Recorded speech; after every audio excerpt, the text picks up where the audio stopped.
Please welcome Detective Shiela Geathers.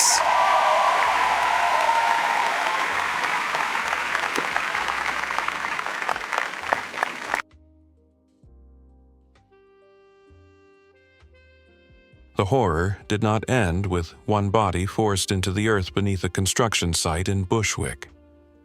It got worse, much worse. A second man vanished before sunrise, just like the first, and when police finally found him, the evidence revealed something more terrifying than simple murder. These men had not died quickly. They had been held somewhere, controlled, contained. Their bodies showed signs of prolonged captivity before death, and once again the killer left behind his grotesque signature, a handwritten board with the victim's name marking the scene like a private record kept by a monster who wanted police to know he remembered exactly who he had taken. By now, Detective Geathers was no longer hunting a random predator. She was hunting someone operating with planning, patience, and systemized brutality. Someone selecting victims, holding them alive, and burying them as if they were entries in a ledger. Detective Geathers, tell the audience how this nightmare deepened. What made the second body more horrifying was not simply that another man had died. It was that the autopsy told us the killer was taking his time. By then, I still had the first victim burned into my mind. Dirt packed into his nose and mouth, skin bloated gray from decomposition, fingernails split and clogged with soil, a body forced downward into the earth hard enough to partially dislocate his shoulder, a handwritten board marking the scene like a grotesque memorial erected by the same hands that killed him. That kind of imagery does not leave an investigator quickly. It follows you into the next crime scene because every new victim forces you to re-see the old one all over again.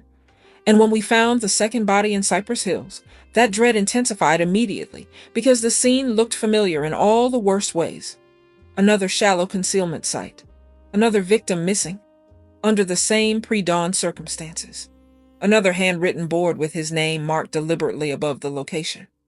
Same black marker. Same pressure in the strokes. Same calm hand. Same deliberate placement. Whoever did this was not improvising. He was repeating himself because repetition mattered to him psychologically. That changes a case in ways people do not understand. A pattern is terrifying enough. A system is worse. Because systems keep functioning, whether you see them or not. The second autopsy shifted the investigation even further into darkness. The medical examiner found evidence that the victim had not died immediately after abduction. There were restraint abrasions around the wrists, bruising inconsistent with a sudden assault, dehydration indicators suggesting he had been held alive for a period of time before death, minor contusions in different healing stages that told us he had survived long enough to accumulate injury before being killed. That was the moment the murders stopped feeling like abductions and started feeling like captivity. And captivity changes everything. A killer who snatches somebody and kills quickly needs opportunity. A killer who keeps victims alive needs infrastructure, privacy, space, control, a place where screams are contained and time belongs entirely to the person holding you. That realization was psychologically disturbing because it meant the horror did not begin when these men were found underground. It began hours, maybe longer, before death, while they were still alive. Somewhere with the killer, controlling every second of what happened to them. We began digging aggressively into victim movement patterns and found something that immediately widened the suspect pool instead of narrowing it. Both men had recently transitioned out of the shelter system and into housing placements. New routines, predictable routes, updated addresses, scheduled reporting patterns. That became a terrifying possibility, because suddenly anyone with access to movement data became relevant. Caseworkers, placement officers, intake coordinators, administrative staff, people who could quietly see where vulnerable men were going, when they would be alone, and what routes they walked before sunrise. And that was the first psychologically disturbing fracture in the case, because we were no longer looking only for a street predator. We were looking at the possibility that someone inside a trusted system might be quietly selecting human beings and feeding them into a murder process nobody could see. That kind of fear spreads quickly in an investigation because systems do not confess. They absorb suspicion. Our first suspect was a Department of Homeless Services employee with financial problems, unexplained absences, and direct access to movement records. On paper, he fit disturbingly well, enough to make investigators feel relief for a moment. That is one of the most dangerous emotional moments in homicide work, because relief can make detectives sloppy. We pressed hard, ran forensic timelines, reconstructed movement, examined phone data, financial records, and physical opportunity. And then the case collapsed cleanly beneath him. Nothing tied him physically to the murders. The second suspect emerged from volunteer intake operations. Obsessive personality, boundary complaints, behavioral issues. He cracked emotionally during interviews, admitted to unrelated misconduct, and for a brief moment looked psychologically capable of violence.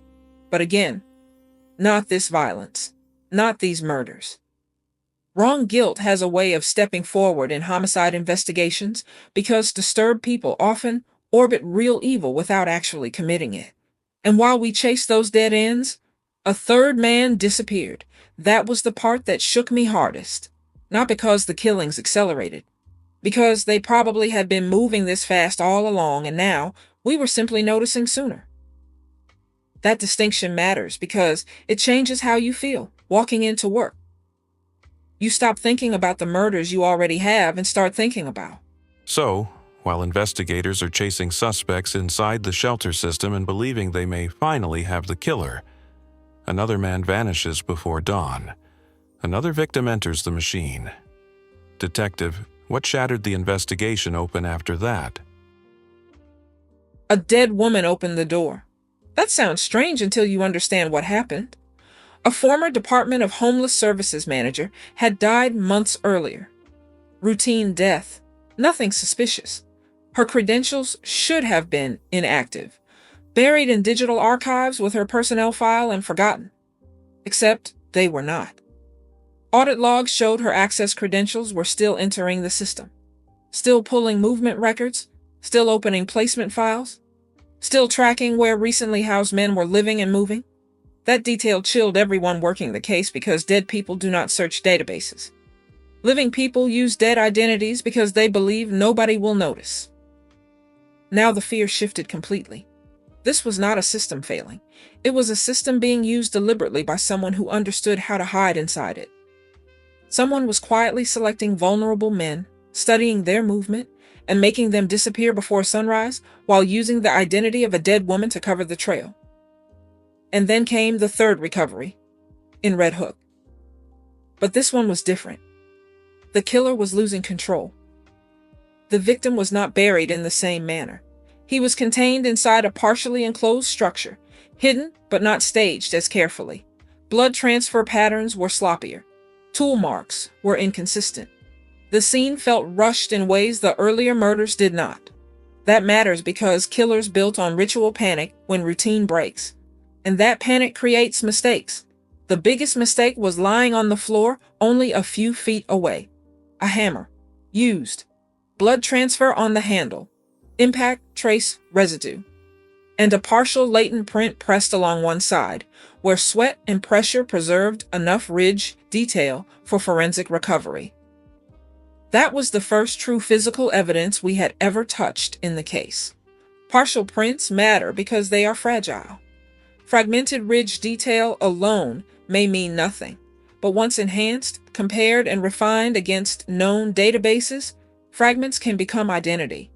And when that print was finally completed and run, the name that came back was not anybody we had ever been looking for. That was what frightened me most. Because sometimes the person hiding in the shadows is not the suspect you built in your head. Sometimes it is the person you never realized should have been in the room at all, and that meant somewhere in the city. A killer we had completely failed to see had already been standing right in front of us. Thank you for watching this episode of The Case Files of Detective Shiela Geathers. We invite you to return and watch the rest of this exciting story when we return later this week with another episode. Have a great evening.